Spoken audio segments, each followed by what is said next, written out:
الحمد لله وكفى وسلام على عباده الذين اصطفى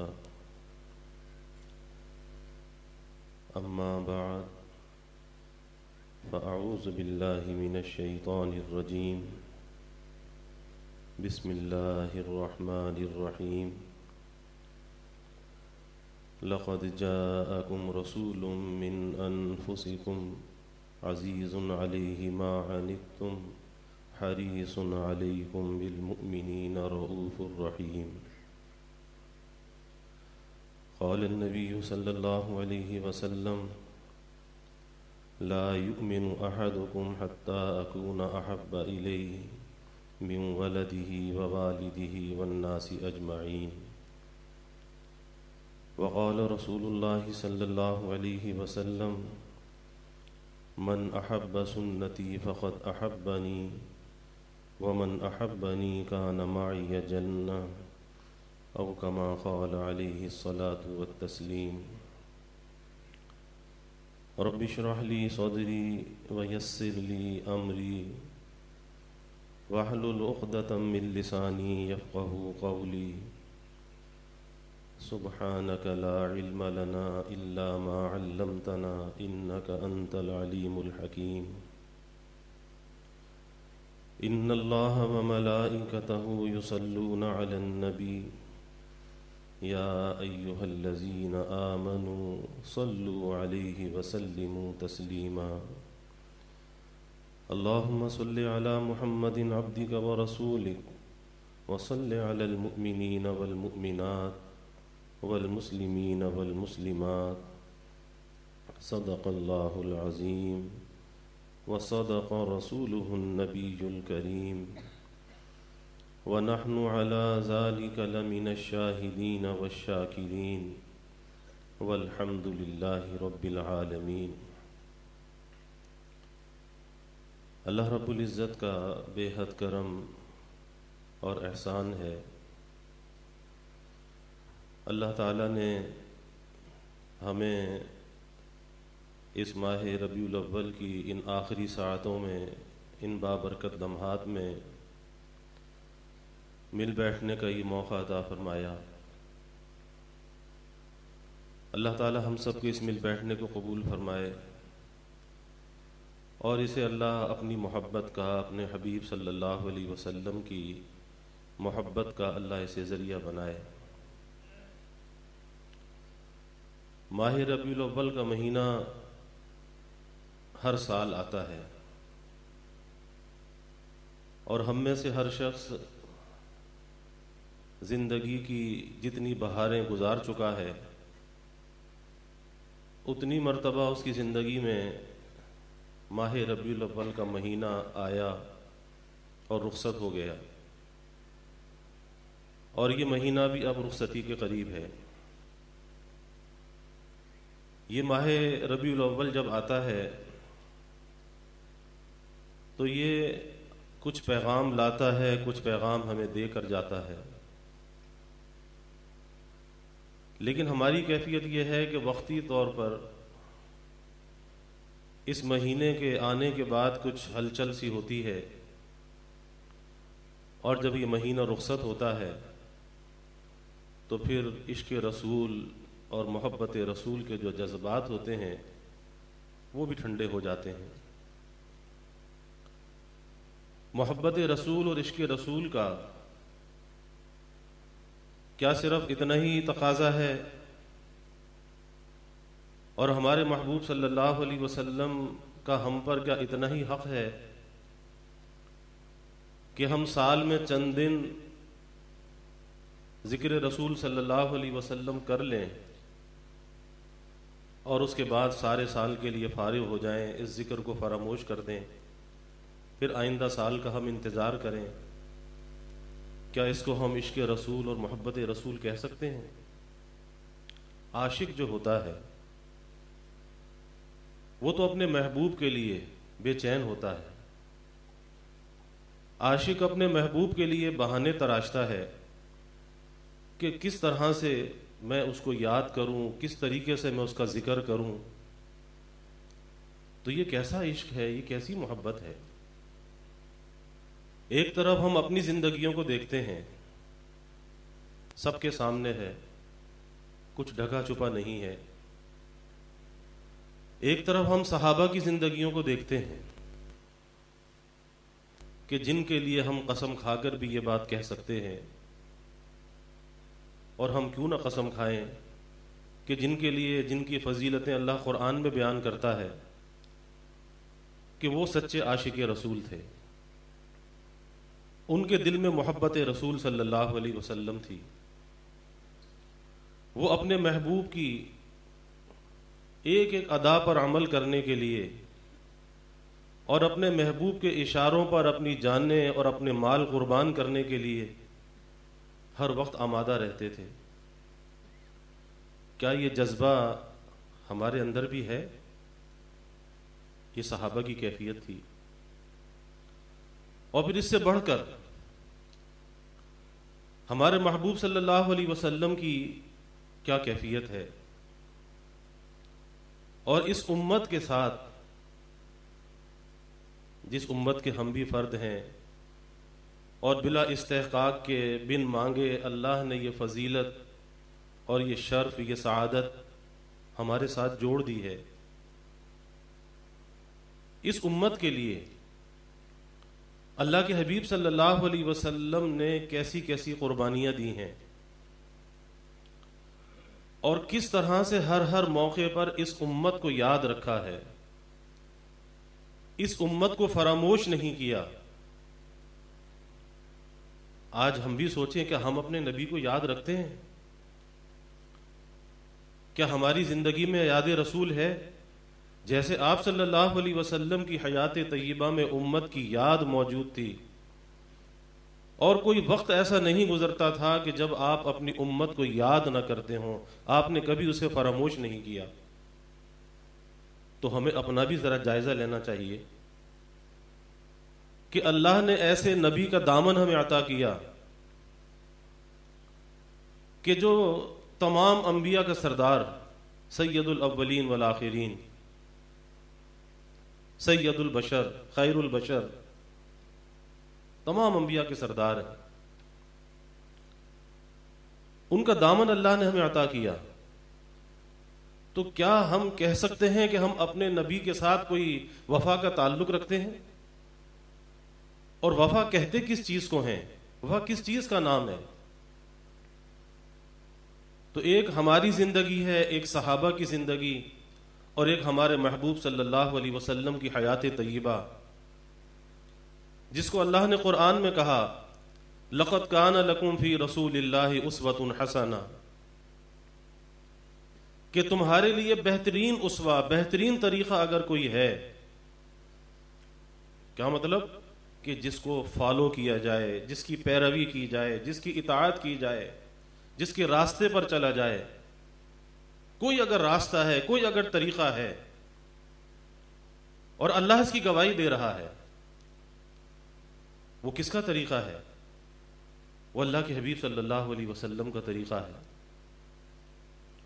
تو جب اللہ نے ہمیں نبی بھی سب سے بہتر، سب سے اعلیٰ عطا فرمایا، اور طریقہ بھی سب سے اعلیٰ اور اشرف ہمیں عطا فرمایا، اور اس امت کو تمام امتوں میں سب سے بہتر امت بنایا، خیر امت کا لقب اس کو دیا، کنتم خیر امت اخرجت للناس تأمرون بالمعروف وتنہون عن المنکر، خیر امت کا لقب دیا۔ کتنے شرف اور کتنی سعادتیں جمع ہیں، لیکن ہمارا برتاؤ اپنے نبی کے ساتھ ہمیں سوچنا چاہیے کہ وفا کا تعلق ہے یا نہیں ہے۔ اور وفا صرف زبان سے اظہار کا نام نہیں ہے، وفا جو ہے صحابہ کی وفا تھی۔ صحابہ کی وفا کیسی وفا تھی کہ ہر وقت اپنا تن من دھن سب کچھ قربان کرنے کے لیے آمادہ رہتے تھے۔ صحابہ کو جو تعلق تھا رسول اللہ صلی اللہ علیہ وسلم سے، اور یہ صحابہ کی جماعت ایسی جماعت جس کا ذکر اللہ نے قرآن میں بھی کیا ہے، وہ سب سے پہلی جماعت ہے جو تربیت یافتہ ہے رسول اللہ صلی اللہ علیہ وسلم کی، جو بارگاہ رسالت صلی اللہ علیہ وسلم سے فیض یاب ہوئی، یہی وجہ ہے کہ قرآن و احادیث ان کی فضیلت سے بھرے ہوئے ہیں. اور صحابہ کی جماعت وہ جماعت ہے کہ جن کے ذریعے سے، جن کے وسیلے سے یہ اللہ کا دین ہم تک پہنچا ہے. آج بہت سے لوگ صحابہ پہ اعتراض کرتے ہیں. یاد رکھیے کہ صحابہ کی وہ جماعت ہے کہ اگر صحابہ کی اس جماعت کو درمیان سے ہٹا دیا جائے تو پھر ہر چیز کے اندر شک پڑ جاتا ہے، پھر ہمارے ایمان میں، قرآن میں، پھر ہر چیز کے اندر شک ہے، کیونکہ ہم تو واسطہ در واسطہ چیزیں ہم تک پہنچی ہیں. اور صحابہ کی جماعت وہ جماعت تھی کہ جنہوں نے اس امانت کے حق کو ادا کیا اور اس امانت کو حفاظت کے ساتھ امت کے اندر منتقل کیا اور اس کی حفاظت کا ایسا انتظام کیا کہ قیامت تک کوئی اس دین کے اندر تحریف نہیں کر سکتا، اس دین کے اندر کوئی رد و بدل نہیں کر سکتا. اور ایک جماعت اہل حق کی قیامت تک رہے گی کہ جس کے ذریعے سے اللہ تعالیٰ اس دین کی حفاظت کرے گا، اس قرآن کی حفاظت کرے گا، اپنے نبی صلی اللہ علیہ وسلم کے طریقوں کی حفاظت کرے گا. یہ دین بھی قیامت تک رہے گا، یہ قرآن بھی قیامت تک رہے گا، اور میرے نبی صلی اللہ علیہ وسلم کی سنت اور طریقہ، آپ کا اسوہ، یہ بھی قیامت تک رہے گا. اور ایک جماعت ایسی رہے گی قیامت تک جس کا اللہ نے انتظام کیا ہے اور ہوتا رہے گا کہ جو اس کی حفاظت کرنے والی ہوگی. تو صحابہ ہمارے محسنین ہیں، اور صحابہ کی وہ جماعت تھی کہ جو اس دنیا کے اندر رہتے تھے، لیکن اس دنیا میں رہتے ہوئے وہ لگتے نہیں تھے کہ وہ اس دنیا کے فرد ہیں. فکر آخرت اس درجے ان پر غالب تھی، اور یہ اثر تھا رسول اللہ صلی اللہ علیہ وسلم کی تربیت کا کہ دنیا کے مال و دولت سے، دنیا کے اسباب سے انہیں کوئی سروکار نہیں تھا. انہیں ایک ہی فکر تھی، اور وہ فکر تھی آخرت کی فکر. آج ہماری کیا کیفیت ہے کہ فکر تو ہمیں بھی ہے لیکن آخرت کی فکر نہیں ہے، دنیا کی فکر ہے. دنیا کے کھانے کمانے کی، دنیا کے عیش و عشرت کی، دنیا میں سر بلند ہونے کی. اور اس دنیا کی سر بلندی کے لیے چاہے ہم آخرت کی ذلت اور پستی کا شکار ہو جائیں، ہمیں اس کی پرواہ نہیں ہے. تو بھائی یہ تو بڑے خسارے کا سودا ہے کہ یہاں کتنے دن رہنا ہے، کتنے دن جینا ہے، اور جو اصل منزل ہے اس منزل کی کوئی فکر نہ ہو، اس آخرت کے گھر کی کوئی فکر نہ ہو. تو یہ دنیا کی سر بلندی، یہ سر بلندی نہیں ہے، یہ یہاں بھی پستی ہے، وہاں بھی پستی ہے. صحابہ کی محبتیں کیسی تھیں؟ آج ہم بھی محبت کے دعوے تو بہت کر لیتے ہیں، لیکن صحابہ کی محبت کیسی تھی؟ ربیعہ ابن کعب رضی اللہ تعالی عنہ خادم ہے رسول اللہ صلی اللہ علیہ وسلم کے. رات کے وقت حضور صلی اللہ علیہ وسلم کی خدمت کیا کرتے تھے، آپ کے وضو کا پانی لاتے تھے اور ضروریات کی چیزیں لے کر آتے تھے. ربیعہ ابن کعب رضی اللہ عنہ خدمت کرتے تھے، خادم.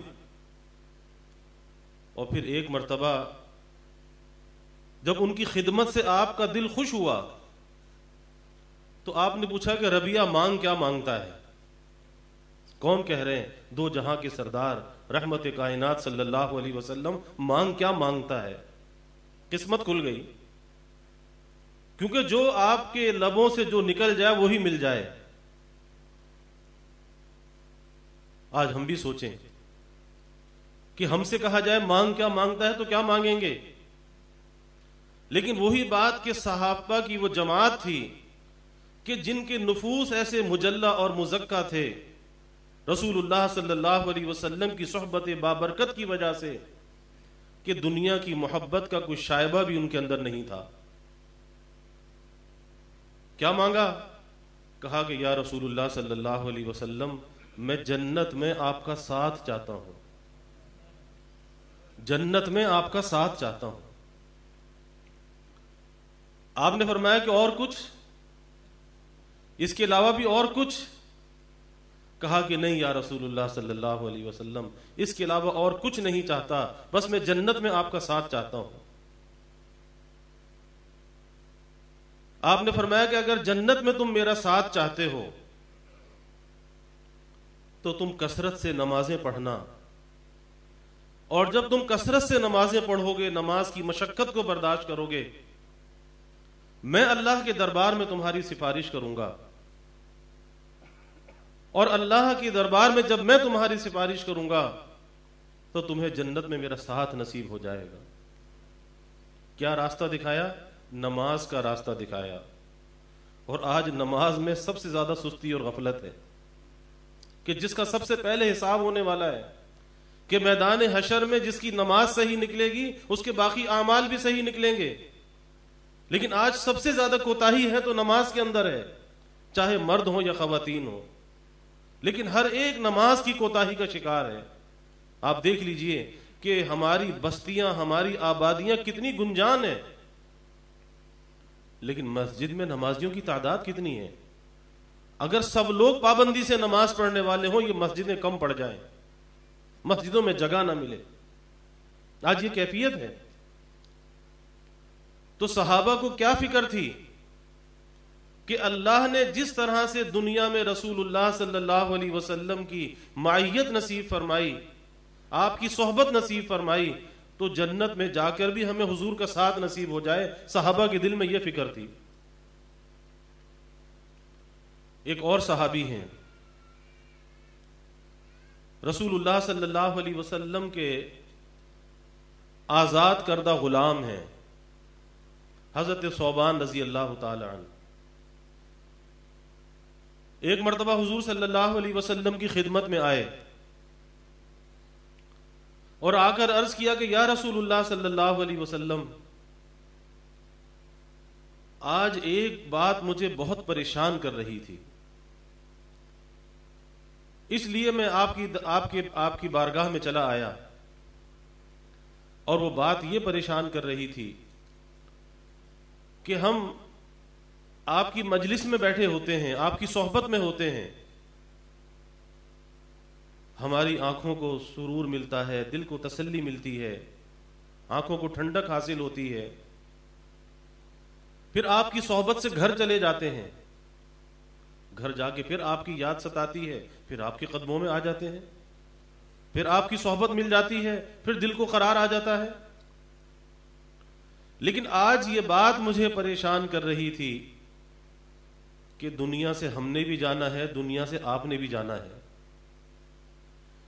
تو جیسے یہاں پر آپ کا دیدار اور صحبت مل جاتی تھی، آپ کے قدموں میں بیٹھنا نصیب ہو جاتا ہے، تو آپ جب آخرت میں جائیں گے، آپ تو انبیاء کے اعلیٰ درجات پر ہوں گے، تو وہاں پھر آپ سے ملاقات کیسے ہوگی؟ یعنی صحابہ کو کیا فکر ہے؟ دنیا کے کسی مال و دولت کا، کسی عہدے اور منصب کا فکر نہیں۔ صحابہ کو اگر فکر ہے اس بات کا ہے کہ جنت میں جا کر حضور صلی اللہ علیہ وسلم کا دیدار کیسے ہوگا، آپ سے ملاقات کیسے ہوگی، فکر ہے تو اس بات کا ہے۔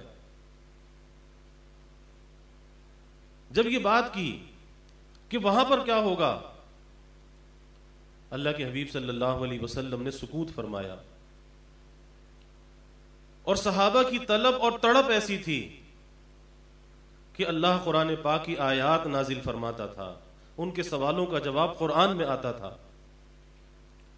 حضرت جبرائیل علیہ السلام قرآن پاک کی آیات لے کر نازل ہوئے۔ اللہ نے فرمایا وَمَن يُطِعِ اللَّهَ وَالرَّسُولَ فَأُولَٰئِكَ أَنْعَمَ اللَّهُ عَلَيْهِمْ مِنَ النَّبِيِّينَ وَالصِّدِّيقِينَ وَالشُّهَدَاءِ وَالصَّالِحِينَ۔ پہلی بات جو فرمائی، بڑی اہم بات ہے کہ جو اللہ اور اس کے رسول کی اطاعت کرے، جو اللہ اور اس کے رسول کی اطاعت کرے، پھر وہ کون ہوگا؟ انعام یافتہ بندوں میں سے ہوگا، اس پر اللہ کا انعام ہوگا۔ اور وہ اللہ کا انعام کیا ہوگا؟ وہ انبیاء کے ساتھ ہوگا، وہ صدیقین کے ساتھ ہوگا، وہ شہداء کے ساتھ ہوگا، وہ صالحین کے ساتھ ہوگا۔ لیکن کب ہوگا؟ کہ جب اللہ اور اس کے رسول کی اطاعت اس کے اندر ہوگی، تو پتہ یہ چلا کہ اللہ کا انعام یافتہ بندہ جب بن سکتا ہے کہ جب اس کی زندگی کے اندر اللہ اور اس کے رسول کی اطاعت موجود ہو۔ تو ہمیں بھی اپنے آپ کو جانچنا چاہیے، پرکھنا چاہیے کہ ہمیں تو معیار اور کسوٹی دے دی گئی، اب اس معیار اور کسوٹی پر ہم اپنے آپ کو پرکھتے چلے جائیں کہ کتنا اس پر ہم پورا اترتے ہیں، کتنا ہمارے دل کے اندر یقین ہے کہ ہاں ہمیں بھی انبیاء کی اور صدیقین اور شہداء صالحین کی معیت وہاں پہ نصیب ہوگی۔ ذرا اپنے آپ کو جانچنا پرکھنا تو چاہیے، اپنے عمل کو پرکھنا چاہیے، اپنے معاملات کو پرکھنا چاہیے، اپنی معاشرت کو پرکھنا چاہیے، اپنی عبادات کو دیکھنا چاہیے، اپنے عقائد کو دیکھنا چاہیے، ہر چیز کے اندر اپنا جائزہ لینا چاہیے کہ کیا میرا عمل ایسا ہے اور میرے عمل میں کوئی صحابہ کے کردار کی جھلک نظر آتی ہے کہ جن کی تعریفیں اللہ قرآن کے اندر بیان کرتا ہے، وہ صحابہ کی ایسی جماعت ہے۔ محمد الرسول اللہ والذین معه اشداء علی الکفار رحماء بینہم تراہم رکعا سجدا یبتغون فضلا من اللہ ورضوانا سیماہم فی وجوہہم من اثر السجود۔ اللہ صحابہ کی تعریف بیان کرتا چلا جاتا ہے کہ یہ رسول اللہ صلی اللہ علیہ وسلم کے ساتھی کیسے ہیں، اشداء علی الکفار، کہ یہ کفار کے ساتھ بڑے شدت والے ہیں۔ آج کہتے جی کفار سے بھی نرم گوشہ رکھو، ارے بھائی الاسلام ملت واحدہ والکفر ملت واحدہ، اسلام الگ ملت ہے اور کفر الگ ملت ہے۔ اور اگر کافر کسی ملک میں رہتا ہے اس کے حقوق ہیں، شریعت نے اس کو اس کے حقوق دیے ہیں، لیکن اس کا یہ مطلب نہیں کہ کوئی یہ نعرہ لگائے کہ جی کوئی ہندو مسلمان بھائی بھائی کیسے ہو سکتا ہے، کبھی بھی نہیں ہو سکتا۔ اپنے ذہنوں کو صاف رکھنا چاہیے۔ تو اللہ یہ صحابہ کی تعریف میں کہتا ہے اشداء علی الکفار، کہ کفار کے معاملے کے اندر یہ بہت سخت ہیں، اور رحماء بینہم، اور آپس کے اندر بڑے آپس میں رحم والے، بڑے نرم دل، آپس کے اندر بڑے رحم والے، بڑے نرم دل ہیں۔ اور پھر آگے اللہ ان کی تعریف بیان کرتا ہے تراہم، تو انہیں دیکھے گا رکعا سجدا یبتغون فضلا من اللہ ورضوانا، کبھی وہ سجدے میں ہیں، کبھی وہ رکوع میں ہیں، اللہ کی فضل کو اور اس کی رضا کو تلاش کر رہے ہیں، اس کی رضا جوئی کے اندر لگے ہوئے ہیں، کبھی کھڑے ہیں، کبھی بیٹھے ہیں، کبھی سجدے میں ہیں، کبھی وہ رکوع میں ہیں، ان کی یہ کیفیت ہے۔ اور پھر سیماہم فی وجوہہم من اثر السجود، کہ وہ جو کثرت سجود کا جو اثر ہے ان کے چہروں سے، ان کی پیشانیوں سے نظر آتا ہے کہ ان کے اندر کتنی خشیت ہے، اندر کتنا خوف ہے، کتنی محبت ان کے اندر ہے، اور اس محبت اور خوف کے جو اثرات ہیں اور ان کی عبادات کے جو انوار ہیں وہ ان کے چہروں سے نظر آتے ہیں۔ کیا ہم بھی کوئی ایسی عبادت کرتے ہیں؟ کیا ہماری نمازیں بھی ایسی نمازیں ہیں؟ ہمارے ذکر اذکار ایسے ہیں کہ جس کا اثر ہمارے چہروں سے ظاہر ہو؟ آج دنیا کی حرص و ہوس انسان پہ غالب ہے۔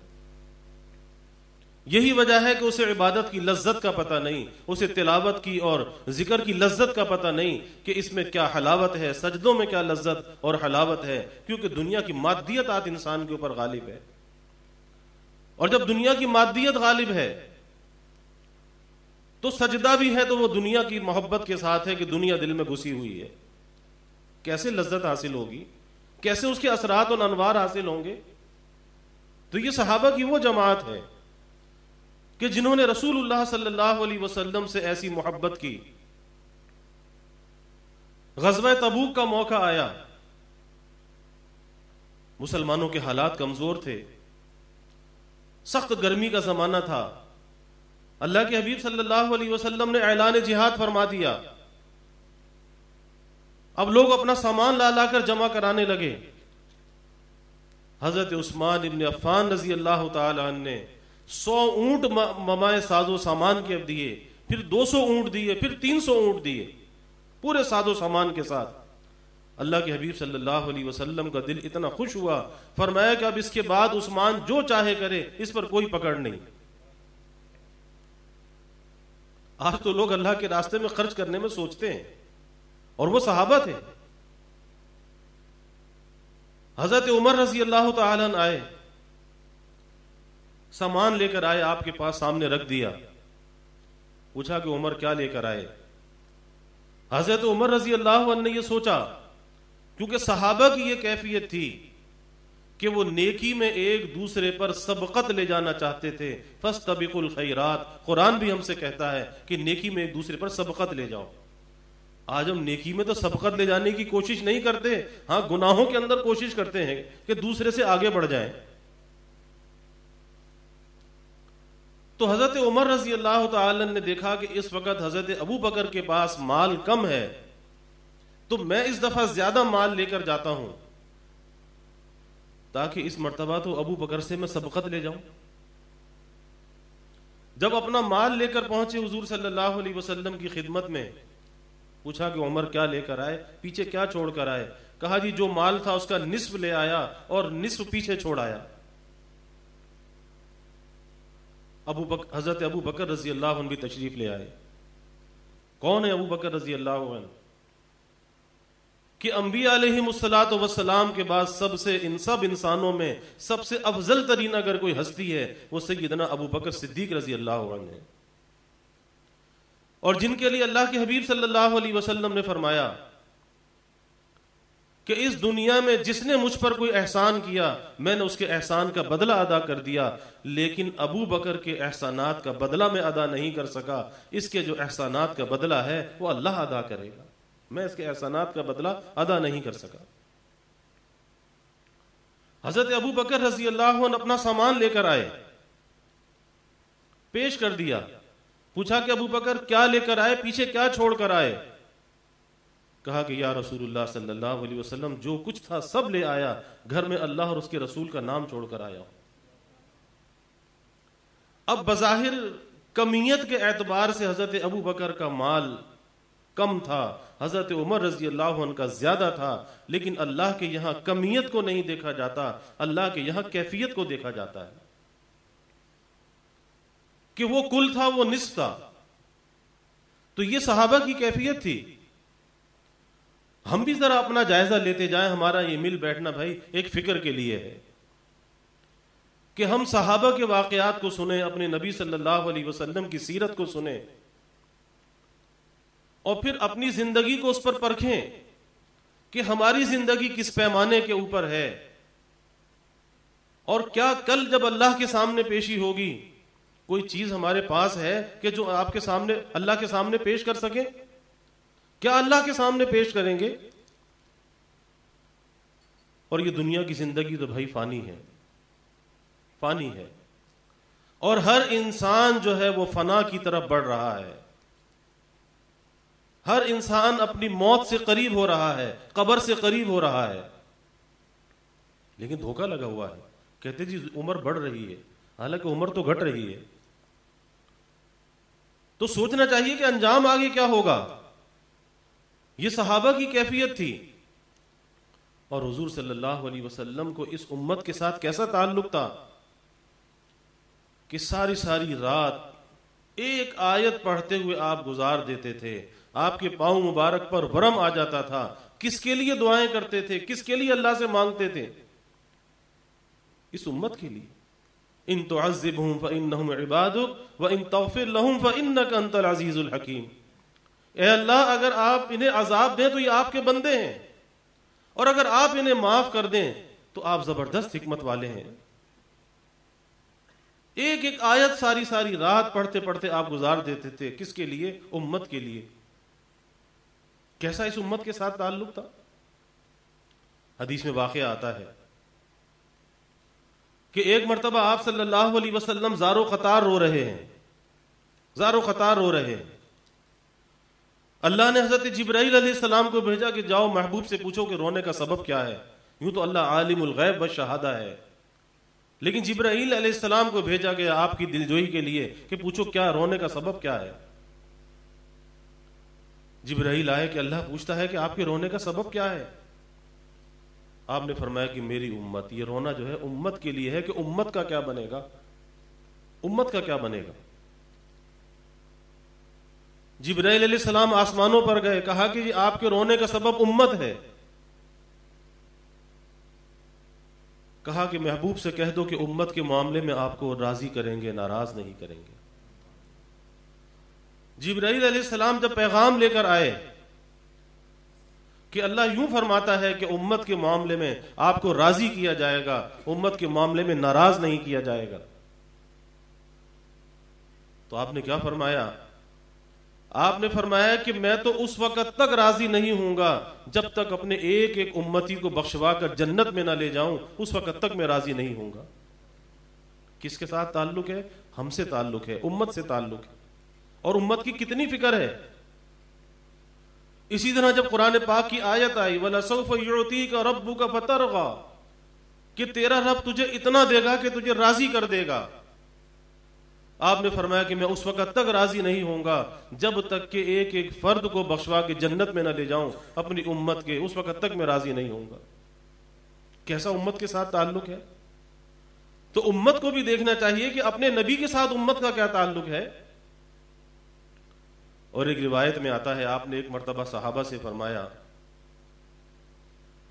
کہ اللہ نے ہر نبی کو ایک دعا کا اختیار دیا، اور وہ ایسی مقبول دعا کا اختیار دیا کہ اس دعا میں وہ جو مانگے اسے وہی مل جائے گا۔ صحابہ نے فوراً سوال کیا کہ یا رسول اللہ صلی اللہ علیہ وسلم، کیا آپ نے اس دعا کے اختیار کو استعمال کیا، اور اگر کیا تو کہاں پر کیا؟ آپ نے فرمایا کہ میں نے اس دعا کے اختیار کو ابھی استعمال نہیں کیا، میں اس دعا کے اختیار کو آخرت کے لیے جو ہے وہ چھوڑ دیا، میں میدان حشر میں آخرت کے دن اس دعا کے اختیار کو استعمال کروں گا اور اپنی امت کے حق میں اسے استعمال کروں گا۔ کتنا فکر ہے امت کا۔ اور پھر امت کو دیکھنا چاہیے کہ امت کس ڈگر پہ جا رہی ہے۔ ارے بھائی، رسول اللہ صلی اللہ علیہ وسلم کے ہم پر اتنے احسانات ہیں کہ ہم ان احسانات کا کیا حق ادا کر سکتے ہیں اور کیا اس کا بدلہ دے سکتے ہیں؟ کیا ہم سے اتنا بھی نہیں ہوتا کہ ہم آپ کی سچی غلامی کو اختیار کر لیں؟ کہ ہمارے نبی نے ہمارا تو کتنا خیال کیا، آج اگر ہم محفوظ ہیں، اللہ کے عذابوں سے بچے ہوئے ہیں، آج اس امت کو اگر یکسر ہلاک نہیں کیا جاتا، باوجود اس کے کہ اس امت کے اندر بہت خرابیاں ہیں، یہ صدقہ ہے رسول اللہ صلی اللہ علیہ وسلم کا، اس میں ہماری کوئی خوبی نہیں ہے۔ ورنہ اگر آج اس زمانے کے اندر جو گناہ اور معصیت ہو رہی ہے، پہلے تو ایک ایک گناہ کی وجہ سے پوری پوری امتوں کو ہلاک کر دیا گیا، قرآن واقعات سے بھرا ہوا ہے۔ آج وہ ساری خرابیاں ہم میں بھی موجود ہیں، لیکن وہ عذاب ہم پر نہیں آتا، ہمیں ہلاک نہیں کیا جاتا۔ یہ صدقہ ہے رسول اللہ صلی اللہ علیہ وسلم کا کہ آپ نے دعا کی کہ اے اللہ میری امت کو یکسر ہلاک نہ فرمانا۔ آپ نے دعا کی کہ یا اللہ میری امت کے چہروں کو مسخ نہ فرمانا، انہیں خسف اور مسخ کا عذاب نہ دینا۔ تو آج اگر ہم بچے ہوئے ہیں تو یہ صدقہ ہے رسول اللہ صلی اللہ علیہ وسلم کا۔ اور یہاں تک اللہ والوں نے کہا کہ آج اگر ہمارے ایمان بچے ہوئے ہیں تو یہ ایمان بھی اس وجہ سے بچے ہوئے ہیں کہ یہ بھی رسول اللہ صلی اللہ علیہ وسلم کا صدقہ ہے۔ حضرت شیخ عبدالعزیز دباغ رحمۃ اللہ علیہ نے ایک بات کہی، کہا کہ ہمارے جو ایمان بچے ہوئے ہیں وہ اس وجہ سے بچے ہوئے ہیں کہ ہر امتی کے دل کا کنیکشن رسول اللہ صلی اللہ علیہ وسلم کے قلب اطہر کے ساتھ ہے۔ اور اس کی مثال بیان کی کہ دھاگوں کی صورت میں ہر امتی کے قلب جو ہے وہ حضور صلی اللہ علیہ وسلم کے قلب سے جڑا ہوا ہے۔ بڑے صاحب کشف و کرامات بزرگوں میں سے ہوئے شیخ عبدالعزیز دباغ رحمۃ اللہ علیہ۔ تو بہت سے اعتراض کرنے والے بھی ہوتے ہیں کہ اگر بات سمجھ میں نہ آئے تو اعتراض نہیں کرنا چاہیے، اور ہر بات کو اپنی عقل کی کسوٹی پہ نہیں پرکھنا چاہیے کہ یہ عقل ہے کتنی کہ ہر بات کو یہ سمجھ لے۔ کچھ لوگ اللہ والوں کے مشاہدات ہوتے ہیں، کچھ کشف ہوتا ہے۔ تو کہا کہ یہ دھاگوں کے ذریعے سے ہر امتی کا کنیکشن ہے رسول اللہ صلی اللہ علیہ وسلم کے ساتھ۔ دو لوگ تھے، انہوں نے اعتراض کر دیا، فرمایا کہ میں تمہارے دھاگے کاٹ دوں جب تمہیں یقین آئے گا؟ کہنے لگے کہ کاٹ دو۔ فرمایا کہ کاٹ دیے، اور جب صبح ہوئی تو دونوں مرتد ہو چکے تھے۔ تو آج اگر ہمارا ایمان بچا ہوا ہے تو یہ بھی صدقہ ہے رسول اللہ صلی اللہ علیہ وسلم کا، اور اس نسبت کی بڑی قدر کرنی چاہیے کہ کم از کم ہم اتنی نسبت تو اپنے ساتھ باقی رکھیں، ایک امتی ہونے کی نسبت، کہ کل میدان حشر میں جب ہم جائیں تو کم از کم امتی کی حیثیت سے پہچانے تو جائیں۔ یہ زمانہ بڑے فتنوں کا زمانہ ہے، بڑے فتنوں کا زمانہ ہے، اور نئے نئے فتنے جو ہیں وہ جنم لے رہے ہیں، اور دشمن پوری طرح سے حملہ آور ہے۔ کہتے ہیں نا ہائیبرڈ وار کا زمانہ ہے، تو حقیقت یہی ہے کہ دنیا کے اندر سائبر کرائمز جو بڑھ رہے ہیں، اور ان کرائم میں سے ایک کرائم یہ بھی ہے کہ اسلام جو ہے وہ سب کا تختہ مشق بنا ہوا ہے۔ اسلام کو نقصان پہنچانے کے لیے جتنی بھی باطل قوتیں ہیں وہ سب جو ہے زور آزما ہیں، اور وہ زمانہ گیا کہ جو لڑائی پہلے کوئی توپ اور تلوار کے ذریعے سے لڑائی ہوتی تھی، اب وہ زمانہ نہیں ہے۔ اب یہ ہائیبرڈ وار کا جو زمانہ ہے، آج یہ موبائل فون جو سب کی جیبوں کے اندر ہے، آج اس کے ذریعے سے شکست دی جا رہی ہے، لوگوں کے ذہنوں کو تبدیل کیا جا رہا ہے کہ کسی جنگ کسی ہتھیار کی ضرورت نہیں، یہی ایک ہتھیار ایک ایسا ہے کہ جس کے ذریعے سے لوگوں کے ذہنوں کو تبدیل کر دیا جائے، اور گھر بیٹھے آدمی شکست خوردہ ہو جائے، اور گھر بیٹھے باطل کو فتح حاصل ہو جائے۔ تو آج وہ فتنے کا زمانہ ہے، اور اس فتنے کے زمانے میں اپنے ایمان کی حفاظت یہ بہت ضروری ہے۔ اور اس حفاظت کا ذریعہ کیا ہے؟ وہ حفاظت کیسے ہوگی؟ کیونکہ آج ہم دیکھتے ہیں کہ آج امت ذلت اور پستی کا شکار ہے،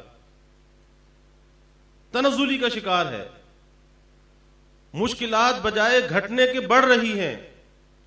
ایک زمانہ تھا، اسلام کی تاریخ، دنیا کی تاریخ اس بات کی شاہد ہے کہ مسلمانوں کا عروج تھا، مسلمان ترقی پر تھے، دنیا نے وہ منظر بھی دیکھا ہے، تاریخ اس کی شاہد ہے۔ اگر ان حالات کو دیکھیں اور آج کے حالات کو دیکھیں کہ آج ذلت اور پستی کیوں ہے، اور جب ترقی اور فتوحات کیوں تھی، آخر سبب کیا ہے؟ سبب تو ڈھونڈنا چاہیے نا، معلوم تو کرنا چاہیے کہ سبب کیا ہے۔ ایک ہی فرق نظر آتا ہے کہ پہلے لوگوں نے رسول اللہ صلی اللہ علیہ وسلم کی غلامی کا طوق اپنے گلے میں ڈالا تھا، فخر کے ساتھ آپ کی غلامی میں جیتے اور مرتے تھے، وہ کسی سے مرعوب نہیں ہوتے تھے، کسی سے متاثر نہیں ہوتے تھے۔ یہی وجہ ہے اللہ نے عزت دی، شوکت دی، اللہ نے غلبہ دیا، وہ دنیا پہ چھاتے چلے گئے۔ اور آج یہی ایک فرق ہے کہ آج اس غلامی کے طوق کو ہم نے اپنے گلے سے نکال دیا۔ یہی وجہ ہے کہ جب اس غلامی کے طوق کو اپنے گلے سے نکالا، جو فخر سے ڈالنا چاہیے تھا، آج ذلت اور پستی کا شکار ہو گئے۔ آج عزت اور شوکت ڈھونڈتے ہیں، کامیابی اور کامرانی ڈھونڈتے ہیں، تو بغیر اس کے کامیابی کیسے مل سکتی ہے؟ کیسے انسان کامیاب ہو سکتا ہے؟ کسی شاعر نے کہا کہ مومن جو فدا نقش کف پائے نبی مومن جو فدا نقش کف پائے نبی ہو زیر قدم آج بھی عالم کا خزینہ، کہ اگر آج بھی یہ حضور صلی اللہ علیہ وسلم کی غلامی کا طوق اپنے گلے میں ڈال لے، اور دنیا کے خزانے آج بھی تیرے قدموں میں آ جائیں گے۔ حضرت عمر رضی اللہ تعالیٰ عنہ کی فتوحات کو دیکھ لیجئے، حضرت خالد بن ولید رضی اللہ عنہ کی جرأت اور بہادری کو دیکھ لیجئے، حضرت علی کرم اللہ وجہ کی شجاعت کو دیکھ لیجئے۔ کس چیز پر بھروسہ تھا؟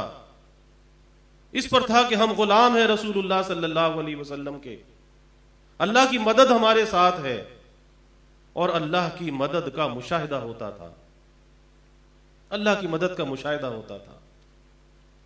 کیسی کیسی فتوحات ہیں۔ خالد بن ولید رضی اللہ تعالی عنہ کتنے جری اور بہادر ہیں کہ جب ماہان ارمنی کے دربار میں پہنچے، اس نے استقبال کے لیے ریشم کا قالین بچھا دیا، نیزے کی نوک سے قالین کو اٹھا کر پھینک دیا۔ اس نے کہا میں نے تو آپ کے استقبال کے لیے بچھایا۔ کہنے لگے کہ ہمارے محبوب صلی اللہ علیہ وسلم نے ریشم کا استعمال مرد کے لیے حرام قرار دیا ہے، اور تیرے اس فرش سے میرے اللہ کا بچھایا ہوا فرش اچھا ہے۔ اس نے کہا کہ خالد ہمارے بھائی بن جاؤ۔ مہان ارمنی جو بادشاہ تھا بڑے روب کی حالت میں ہوتا تھا، آہنی اور فولادی لباس پہنے ہوئے ہوتا تھا، کہتے خالد ہمارے بھائی بن جاؤ۔ کہا کہ کلمہ پڑھ بھائی بن جائے گا؟ کہا یہ تو نہیں ہو سکتا، کلمہ پڑھوں اور بھائی بن جاؤں، یہ تو نہیں ہو سکتا۔ کہا کہ پھر اس کلمے کے لیے ہم نے اپنے سگے بھائیوں کو چھوڑ دیا، تو کیا چیز ہے؟ اور پھر فرمایا کہ میں تجھ سے کہتا ہوں کہ تو ایمان لے آ۔ کس کا دربار ہے؟ اسی کا اپنا دربار ہے، بادشاہ کا دربار ہے۔ یہ تو مذاکرات کے لیے گئے، ورنہ تیری یہ کیفیت ہوگی کہ تیرے گلے میں رسی ہوگی اور ایک ادنا غلام تجھے گھسیٹ کر امیر المومنین حضرت عمر رضی اللہ عنہ کے پاس لے جائے گا۔ اس کے تن بدن میں آگ لگ گئی کہ بھرے دربار میں اس کی بے عزتی ہو گئی۔ اس نے اپنے سپاہیوں سے کہا کہ بھئی اسے پکڑ لو۔ فوراً نیام سے تلوار نکالی اور اپنے ساتھیوں سے کہا کہ کیا دیکھتے ہو، اب جنت میں ملاقات ہوگی۔ بس اتنا کہنا تھا کہ اس پہ رو پڑا اور کہا کہ نہیں بیٹھو، میں مذاکرات کرنا چاہتا ہوں۔ ایک وہ صحابہ بھی تھے، وہ کسی سے متاثر نہیں ہوتے تھے۔ آج ہم متاثر ہو جاتے ہیں۔ آج جو ہے ہمیں اپنے نبی کے طریقوں پر چلتے ہوئے شرم اور عار محسوس ہوتی ہے، اس نقالی کو اختیار کرتے ہوئے شرم اور عار محسوس ہوتی ہے۔ ارے یہ کیوں نہیں سمجھتے کہ نجات ہی اس کے اندر ہے، کہ اسی غلامی کے اندر آدمی جیے، اسی غلامی کے اندر مر جائے۔ ارے اسی کے اندر تو نجات اور کامیابی ہے، اور نجات اور کامیابی کو چھوڑ رکھا ہے۔ پھر کس کے بھروسے پر کامیابی ملے گی؟ کہاں سے؟ کہیں ایسا نہ ہو کہ میدان حشر میں حضور صلی اللہ علیہ وسلم پہچاننے سے انکار کر دیں۔ اور حدیث میں آتا بھی ہے کہ اللہ کے حبیب صلی اللہ علیہ وسلم حوض کوثر پر اپنی امت کو آب کوثر سے سرسبز و شاداب فرما رہے ہوں گے، وہ آب کوثر کے جام لٹائے جا رہے ہوں گے، کچھ لوگ آپ کے آب کوثر کی طرف آ رہے ہوں گے اور فرشتے ان کو روک رہے ہوں گے۔ آپ فرمائیں گے کیا یہ میرے امتی نہیں ہیں، ان کو آنے سے کیوں روکتے ہو؟ تو فرشتے کہیں گے کہ یا رسول اللہ صلی اللہ علیہ وسلم، یہ وہ لوگ ہیں کہ جنہوں نے آپ کے بعد آپ کے دین میں نئے طریقے پیدا کیے، بدعت کو جاری کیا۔ آپ فرمائیں گے کہ دور ہو جاؤ، تمہارا مجھ سے کوئی تعلق نہیں، کوئی تعلق نہیں، دور ہو جاؤ۔ تو اللہ نہ کرے کہ بھائی شامت اعمال سے کوئی محرومی مقدر ہو جائے۔ اس لیے وہاں نجات اگر ہوگی وہ حضور صلی اللہ علیہ وسلم کی شفاعت سے ہوگی۔ تو ہمیں کوئی اپنی زندگی، کوئی عمل، کوئی کردار ایسا تو بنانا چاہیے کہ حضور صلی اللہ علیہ وسلم کی نجات کے ہم مستحق بن جائیں۔ آخر کیا چیز ہم پیش کریں گے؟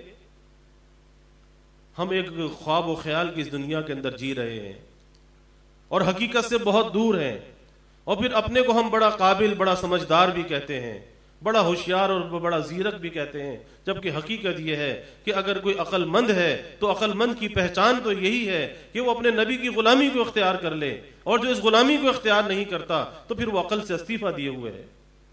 پھر کہاں کی عقل ہے؟ کوئی عقل و خرد اس کے پاس نہیں ہے۔ تو کہا کہ مومن جو فدا نقش کفے پائے نبی ہو زیر قدم آج بھی عالم کا خزینہ۔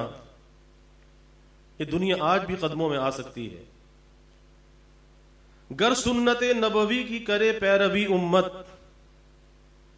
گر سنت نبوی کی کرے پیروی امت، طوفان سے نکل جائے گا پھر اس کا سفینہ، طوفان سے نکل جائے گا پھر اس کا سفینہ۔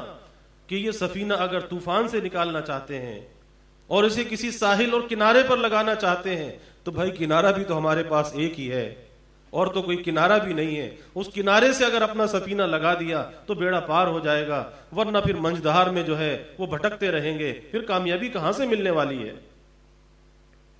بھائی کوشش ضرور کرنی چاہیے، کوشش ضرور کرنی چاہیے۔ اور یہ جو ربیع الاول کا مہینہ ہمیں پیغام دے کے جاتا ہے، وہ پیغام کیا دے کے جاتا ہے؟ وہ پیغام یہ دے کے جاتا ہے کہ یہ وہ مہینہ ہے، ربیع الاول کا مہینہ، کہ اللہ رب العزت نے اس مہینے کا انتخاب فرمایا،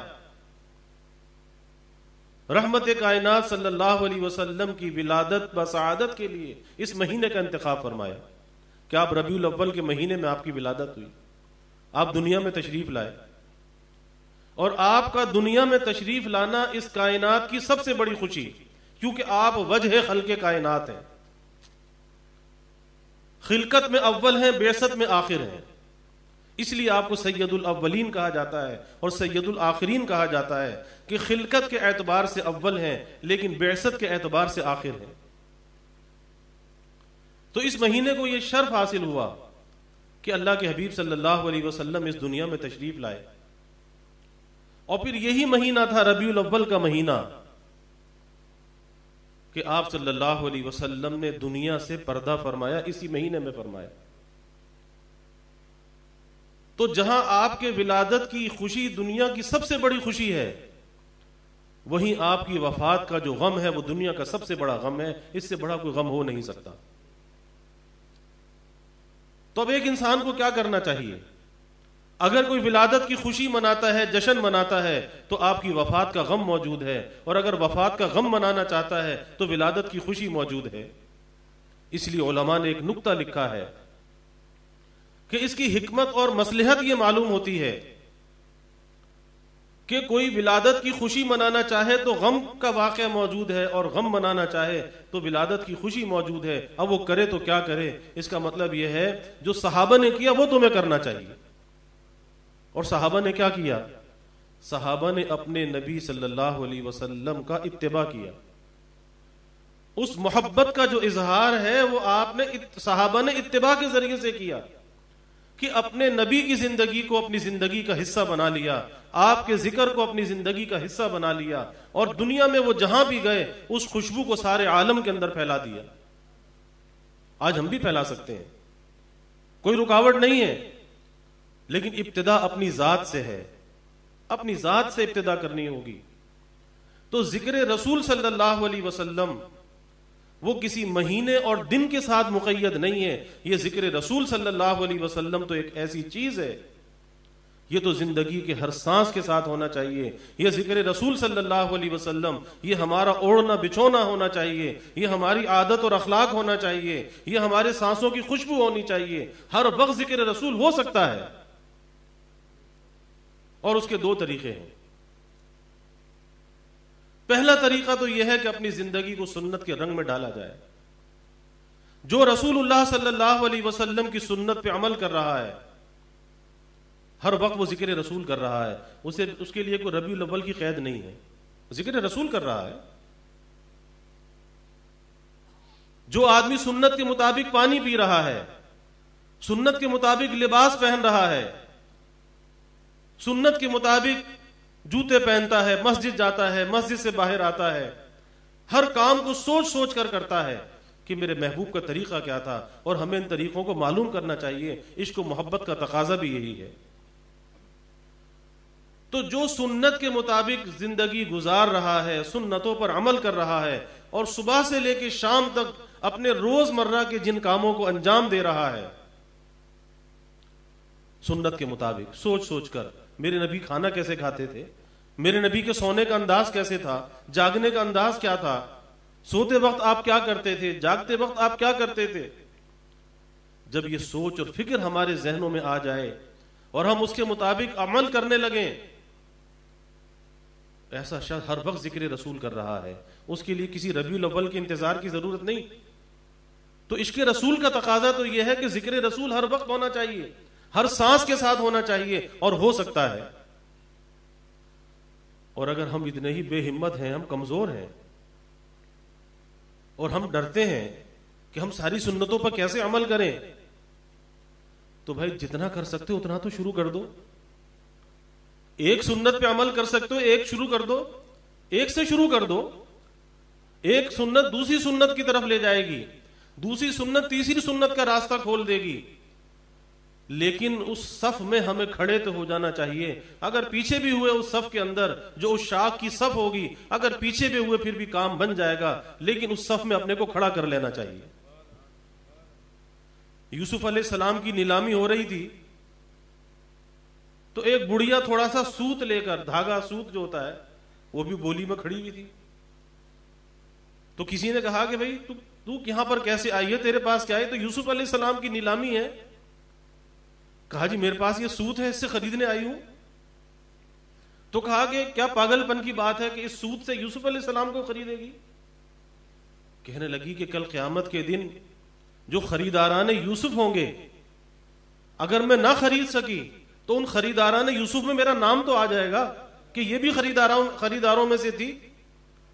تو بھائی ایسے ہی ہم بھی خریداروں میں نام تو لکھوا لیں کہ اگر ہمیں زیادہ سنتوں پہ عمل کرتے ہوئے کوئی ڈر لگتا ہے، ہم اپنی وضاقتہ نہیں بدلنا چاہتے، یا کچھ اور ہمیں کوئی فکر ہے کہ کہیں ہماری دنیا کا کوئی نقصان نہ ہو جائے، حالانکہ دنیا کا نقصان نہیں ہوگا، دنیا کی بھی ترقی حاصل ہوگی، برکتیں حاصل ہوں گی، رحمتیں حاصل ہوں گی. کیونکہ طریقہ کس کا ہے؟ رحمت کائنات صلی اللہ علیہ وسلم کا. وما ارسلناک الا رحمتا للعالمین، کہ اللہ نے آپ کو رحمت للعالمین بنا کر بھیجا. اللہ رب العالمین ہے اور آپ رحمت للعالمین ہیں. تو جو آپ کے طریقوں پر عمل کرے گا، رحمت آئے گی، برکت آئے گی، اللہ کی رضا حاصل ہوگی، آپ کی شفاعت حاصل ہوگی. گھاٹے کا سودا نہیں ہے، فائدے کا سودا ہے. اور دنیا کا کوئی فائدے کا سودا ہم چھوڑتے نہیں، تو بھئی آخرت کا سودا کیوں چھوڑ رکھا ہے؟ تو پہلی چیز اتباع رسول صلی اللہ علیہ وسلم ہے. کہ کوئی کتنا بزدل ہے، کم ہمت ہے، ارے ایک سنت سے شروع کر دے، 2 سنت سے شروع کر دے، لیکن کرنا تو چاہیے. ایک لگن، ایک تڑپ تو دل میں ہونی چاہیے. اللہ راستے کھولتا چلا جائے گا، آگے ہمت بڑھتی چلی جائے گی، اور پھر اپنے محبوب کا یہ سراپا بن جائے گا. محبوب کی غلامی کی جھلک اس کے اندر آ جائے گی. اور ایک ایمان والے بندے میں یہی ہونا چاہیے کہ دور سے پہچانا جائے کہ ہاں یہ غلام ہے رسول اللہ صلی اللہ علیہ وسلم کا. تو پہلی چیز ذکر رسول، اصل ذکر رسول کیا ہے؟ اتباع رسول صلی اللہ علیہ وسلم ہے.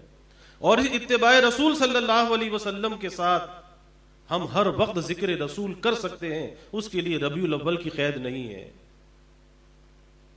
دوسری چیز، رسول اللہ صلی اللہ علیہ وسلم پر کثرت سے درود پاک کا اہتمام، کثرت سے درود پاک کا اہتمام. یہ حق ہے رسول اللہ صلی اللہ علیہ وسلم کا. اور ہم کیا درود بھیجیں گے، اور یہ کتنا بڑا شرف اور سعادت ہے. اس لیے علماء نے لکھا ہے کہ ایک شرف آدم علیہ السلام کا تھا کہ اللہ نے ملائکہ سے آدم علیہ السلام کو سجدہ کرایا تھا.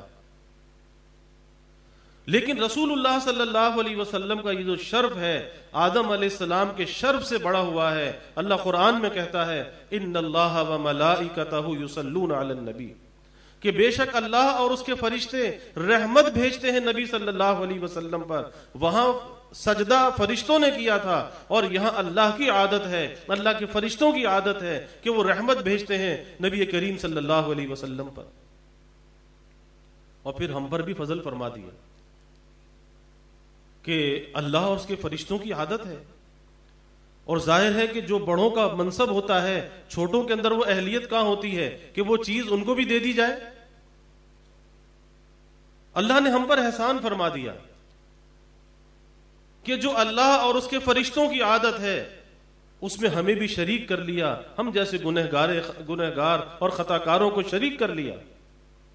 یا ایھا الذین آمنوا صلوا علیہ وسلموا تسلیما، کہ اے ایمان والو تم بھی رحمت بھیجو نبی صلی اللہ علیہ وسلم پر. اور ہم کیا رحمت بھیج سکتے ہیں؟ جب ہم درود پاک پڑھتے ہیں ہم اللہ سے التجا کرتے ہیں کہ اے اللہ تو ہماری جانب سے اپنے حبیب صلی اللہ علیہ وسلم پر رحمت نازل فرما. اور جب ہم ایک مرتبہ یہ التجا کرتے ہیں، ایک مرتبہ اللہ سے درخواست کرتے ہیں، ایک مرتبہ درود پڑھتے ہیں کہ ہماری جانب سے یا اللہ تو رحمت نازل فرما حضور صلی اللہ علیہ وسلم پر، تو اللہ کے حبیب صلی اللہ علیہ وسلم فرماتے ہیں اس پڑھنے والے پر 10 رحمتیں آتی ہیں، اس کے 10 درجے بلند ہوتے ہیں، اس کے 10 گناہ معاف ہوتے ہیں، 10 نیکیاں اس کے نامہ اعمال میں لکھی جاتی ہیں. اور یہاں تک احادیث مبارکہ میں آتا ہے کہ ایک درود پاک پڑھنے کے 700 تک فوائد حاصل ہوتے ہیں. اور جو شخص درود پاک پڑھ رہا ہے، درود پاک کے ذریعے سے اپنے محبوب کو یاد کر رہا ہے. اور یہ درود پاک پڑھنا کیا ہے؟ اللہ نے دنیا میں سیاح فرشتوں کی جماعتیں مقرر کی ہیں، وہ دنیا میں گھومتے رہتے ہیں، سیاحت کرتے رہتے ہیں، اور وہ درود پاک کو جمع کرتے رہتے ہیں، اور جب درود پاک جمع ہوتا ہے تو شب جمعہ اور جمعے کے دن میں حضور صلی اللہ علیہ وسلم کی خدمت میں پہنچا دیا جاتا ہے، اور نام کے ساتھ پہنچایا جاتا ہے کہ فلاں ابن فلاں نے آپ کی خدمت میں یہ ہدیہ بھیجا ہے، نام کے ساتھ، مجھ سے بہتر ہے میرا ذکر ان کی محفل میں، نام کے ساتھ پہنچایا جاتا ہے۔ اور جو شخص حضور صلی اللہ علیہ وسلم پر درود پاک پڑھ رہا ہے، درود بھیج رہا ہے، وہ بھی تو ذکر رسول کر رہا ہے، تو اس کے لیے کوئی ربیع الاول کی قید تو نہیں ہے کہ ربیع الاول آئے گا تو وہ ذکر رسول کرے گا۔ یہ بھی تو ذکر رسول ہے، جو حضور صلی اللہ علیہ وسلم پر درود بھیج رہا ہے وہ ذکر رسول کر رہا ہے، اور یہ ذکر رسول ہر وقت ہو سکتا ہے، ہر سانس کے ساتھ ہو سکتا ہے، کوئی قید اس کے لیے نہیں ہے۔ تو میں یہ کر رہا ہوں کہ اس ذکر رسول کو اپنی زندگی کا حصہ بنائیے، اس ذکر رسول کو اپنی طاقت اور قوت بنائیے، اس ذکر رسول کو اپنی نجات کا ذریعہ بنائیے، آپ کی شفاعت کا ذریعہ بنائیے۔ اس لیے آپ نے فرمایا کہ قیامت کے دن وہ شخص میرے زیادہ قریب ہوگا جو مجھ پر جتنا زیادہ درود پڑھنے والا ہوگا وہ میرے قریب بھی ہوگا، اور میں اس کا گواہ اور سفارشی بھی ہوں گا۔ تو کون نہیں چاہتا کہ اسے شفاعت حاصل ہو رسول اللہ صلی اللہ علیہ وسلم کی؟ کون نہیں چاہتا؟ تو بھائی درود پاک کی عادت ہونی چاہیے۔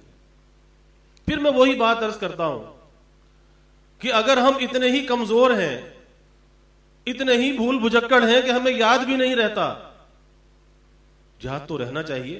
جب کھانا یاد رہتا ہے، ناشتہ یاد رہتا ہے، چائے یاد رہتی ہے، دنیا کے کام یاد رہتے ہیں، تو محبوب پر درود بھیجنا بھی تو یاد رہنا چاہیے۔ یہ کیوں بھول جاتے ہیں؟ یہ بھی تو ہماری غذا ہے، روح کی غذا ہے، ایمان کی غذا ہے، یہ کیوں بھول جاتے ہیں؟ اس لیے بھول جاتے ہیں کہ اسے ضروری نہیں سمجھتے۔ جو ضرورت کی چیزیں اسے یاد کر لیتے ہیں، اور جو جسے ضروری نہیں سمجھتے وہ کبھی یاد نہیں آتی، کبھی زبان پہ ذکر نہیں آتا، تو یہ بے وفائی، یہ بے وفائی۔ تو اگر اتنے ہی کم ہمت ہے، ارے بھائی زیادہ نہیں کر سکتے، 10 دفعہ روزانہ درود پاک پڑھ لو، لیکن پڑھنا تو چاہیے۔ وہ خریداران یوسف میں نام تو ہمارا آ جائے کہ ہاں یہ بھی کچھ بھیجتا تھا حضور صلی اللہ علیہ وسلم کی خدمت میں۔ اور ایک حدیث پاک میں آتا ہے، اللہ کے حبیب صلی اللہ علیہ وسلم نے فرمایا کہ جو مجھ پر ایک مرتبہ درود بھیجتا ہے اللہ اس پر 10 درود بھیجتا ہے، یعنی 10 رحمتیں بھیجتا ہے، اور جو مجھ پر 10 مرتبہ درود بھیجتا ہے اللہ 100 مرتبہ اس پر درود بھیجتا ہے، اور جو 100 مرتبہ مجھ پر درود بھیجتا ہے اللہ اس کی پیشانی پر لکھ دیتا ہے براءۃ من النار براءۃ من النفاق، کہ یہ آگ سے بھی بری ہے، نفاق سے بھی بری ہے، اللہ اس کی پیشانی پر لکھ دیتا ہے۔ اور حدیث شریف میں آتا ہے یہ جو ہم دعائیں مانگتے ہیں نا، اور بس ہر آدمی جانتا اپنی دعا کہ وہ مانگتا کیسے ہے، مانگنی چاہیے کیسے اور مانگتا کیسے ہے، پھر شکوہ بھی کرتا ہے جی دعا قبول نہیں ہوتی۔ ارے تو نے جس طرح مانگنی چاہیے مانگی ہی نہیں تو وہ قبول کیسے ہو؟ تو اللہ کے حبیب صلی اللہ علیہ وسلم نے فرمایا کہ یہ دعائیں زمین اور آسمان کے درمیان معلق رہتی ہیں، یہ آسمان پر نہیں اٹھائی جاتی جب تک کہ مجھ پر درود پاک نہ بھیجا جائے، درود نہ پڑھا جائے، اس وقت تک ہماری دعائیں بھی آسمان پہ نہیں جاتی۔ اس لیے جب آدمی دعا کرے تو دعا کے اول بھی درود پاک پڑھے، دعا کے آخر بھی درود پاک پڑھے۔ اس دعا کی درود پاک کی برکت سے، درود ایسا عمل ہے کہ جو ہر حال میں مقبول ہے، ہر حال میں قبول ہے، تو ایسا نہیں ہو سکتا کہ اللہ تعالیٰ اول اور آخر کے درود پاک کو قبول فرما لے اور درمیان کی دعا کو رد فرما دے۔ اس کی برکت سے دعا بھی قبول ہوگی۔ تو مستجاب الدعوات بننے کا طریقہ بھی یہی ہے کہ ہماری دعائیں قبول ہوں، اپنی دعائیں درود پاک کے صندوق میں بند کر کے بھیجو۔ حضرت حاجی امداد اللہ صاحب مہاجر مکی رحمۃ اللہ علیہ فرماتے تھے بھائی درود پاک کے بے شمار فوائد ہیں، بے شمار فوائد ہیں۔ جمعے کے دن جو 1000 مرتبہ درود پاک پڑھتا ہے، مرنے سے پہلے اللہ تعالی جنت میں اس کا ٹھکانہ دکھا دیتے ہیں۔ حدیث شریف میں آتا ہے کہ دنیا سے بعد میں جاتا ہے، پہلے جنت کا ٹھکانہ دکھایا جاتا ہے کہ جو جمعے کے دن 1000 مرتبہ درود پاک پڑھے، اور سب سے چھوٹا درود جو ہے صلی اللہ علیہ وسلم، صلی اللہ علیہ وسلم. کتنی دیر لگتی ہے 1000 مرتبہ پڑھنے میں؟ اور پھر روزانہ کوئی ایک مقدار ایسی ہونی چاہیے، جیسے آدمی پتا ہے نا کہ 2 روٹی کھاتا ہے تو پیٹ بھر جاتا ہے، اور اس سے کم کھائے تو کمزوری محسوس ہونے لگتی ہے. تو ایسے اپنے روح کی غذا مقرر کرنی چاہیے، جس میں ذکر ہے، تلاوت ہے، درود پاک ہے، استغفار ہے. یہ روح کی غذا ہے. اس کی بھی تو کوئی کوانٹٹی، کوئی مقدار ہونی چاہیے کہ جسم کو غذا دی جائے اور روح کو نہ دی جائے. جبکہ یہ جسم روح کو لے کے نہیں چل رہا، بلکہ روح جسم کو لے کے چل رہی ہے، اور اس روح کو بھی غذا کی ضرورت ہے، اور روح کی غذا اللہ کا ذکر ہے.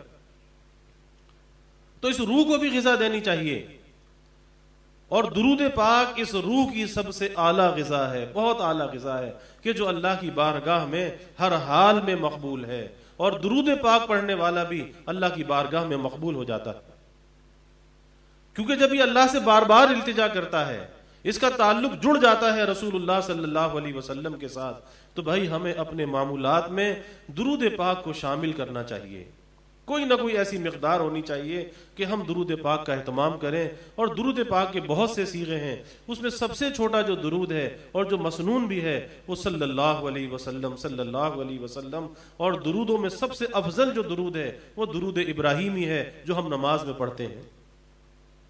تو اللہ تعالیٰ سے دعا بھی کرنی چاہیے کہ اللہ اپنے حبیب صلی اللہ علیہ وسلم کے ساتھ ہمیں وفا کا تعلق نصیب فرمائے، اور ہمیں زندگی کے ہر سانس اور ہر لمحے میں ذکر رسول صلی اللہ علیہ وسلم کی توفیق اللہ ہمارے شامل حال فرمائے.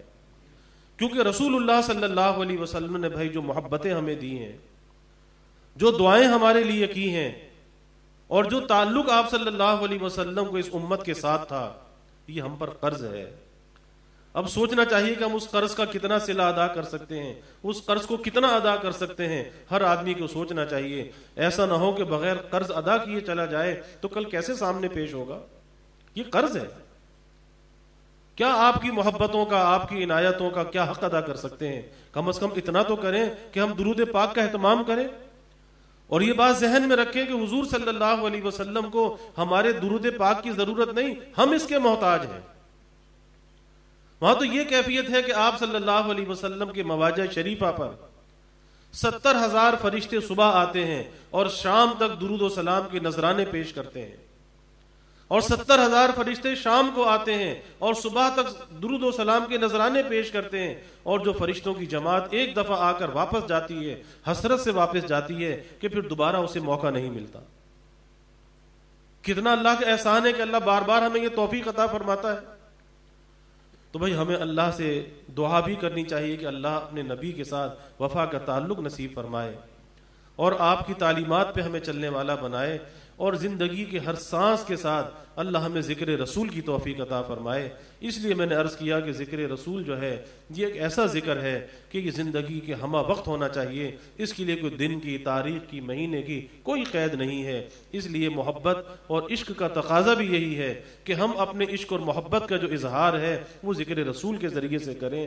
اور مسنون طریقہ، صحابہ کا طریقہ وہ بھی یہی ہے کہ صحابہ اتباع کرتے تھے رسول اللہ صلی اللہ علیہ وسلم کا. اللہ تعالی ہمیں اس کی توفیق عطا فرمائے. وآخر دعوانا الحمدللہ رب العالمین. دعا کر لیجیے.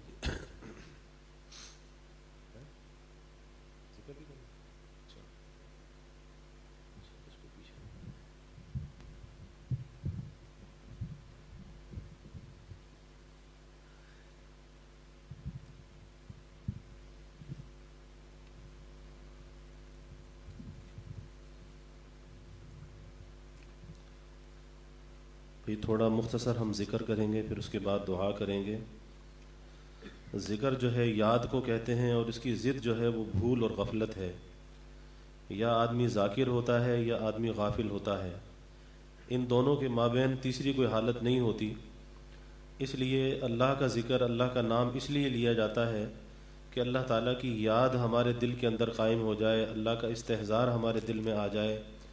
اور اس یاد اور استحضار کا اثر یہ ہوتا ہے کہ نیکی کے موقع پر انسان نیکی کر لیتا ہے، گناہ کے موقع پر گناہ سے اپنے آپ کو بچا لیتا ہے جب اللہ تعالیٰ کی یاد اور اللہ کا دھیان دل میں ہوتا ہے. اور جب آدمی زبان سے اپنے اللہ کا نام لے اپنے دل کو اس میں شامل کرنا چاہیے کہ دل سے یہ الفاظ نکل رہے ہیں اور میں زبان سے اس کو ادا کر رہا ہوں. جیسے ہر کام کی ایک نیت ہوتی ہے ایسے ہی ذکر کی نیت ہے کہ جب آدمی اللہ کا نام لے اللہ کی رضا کے لیے اور اللہ کی محبت کے لیے کہ اللہ کے نام لینے کی برکت سے اللہ کی محبت ہمارے دل میں آ جائے. اور لا الہ الا اللہ کا ذکر حدیث میں آتا ہے یہ تمام ذکروں میں افضل ذکر ہے. افضل ذکر لا الہ الا اللہ. لا الہ کا ذکر نفی اس بات کا ذکر ہے، توڑ اور جوڑ کا ذکر ہے. اس لا الہ میں نہیں ہے کوئی معبود، اس میں تمام غیر اللہ کی نفی ہے. اور الا اللہ سوائے اللہ کے، اس میں اللہ کے تعلق کا اس بات ہے. تو جب آدمی لا الہ الا اللہ کا ذکر کرے تو لا الہ کو اس طرح سے دل سے نکالے کہ تمام غیر اللہ کا غیر، ناجائز محبتیں، شہوتیں، لذتیں یہ دل سے نکل رہی ہیں، اور الا اللہ کی ضرب دل پر لگائے اس تصور کے ساتھ کہ اللہ کے نام پاک کا نور اور اللہ کی محبت میرے دل میں آ رہی ہے. اس تصور اور دھیان سے اللہ کا نام لیجئے. اللہم افتح اقفال قلوبنا بذکرک واتمم علینا نعمتک واسبغ علینا من فضلک واجعلنا من عبادک الصالحین. اللہم افتح مسامع قلوبنا لذکرک وارزقنا طاعتک وطاعت رسولک وعملا بکتابک. اللہم طہر قلوبنا عن غیرک ونور قلوبنا بنور معارفتک ابدا. یا اللہ یا اللہ یا اللہ اپنی محبت نصیب فرما. قال النبی صلی اللہ علیہ وسلم افضل الذکر لا الہ الا اللہ لا الہ الا اللہ لا الہ الا اللہ لا الہ الا اللہ لا الہ الا اللہ لا الہ الا اللہ لا الہ الا اللہ لا الہ الا لا الہ الا اللہ لا الہ الا اللہ لا الہ الا اللہ لا الہ الا اللہ لا الہ الا اللہ لا الہ الا اللہ لا الہ الا اللہ لا الہ الا اللہ لا الہ الا اللہ لا الہ الا اللہ لا الہ الا اللہ لا الہ الا اللہ لا الہ الا اللہ لا الہ الا لا الہ الا اللہ لا الہ الا اللہ لا الہ الا اللہ لا الہ الا اللہ لا الہ الا اللہ لا الہ الا اللہ لا الہ الا اللہ لا الہ الا اللہ لا الہ الا اللہ لا الہ الا اللہ لا الہ الا اللہ لا الہ الا اللہ لا الہ الا اللہ لا الہ الا اللہ لا الہ الا اللہ لا الہ الا لا الہ الا اللہ لا الہ الا اللہ لا الہ الا اللہ لا الہ الا اللہ لا الہ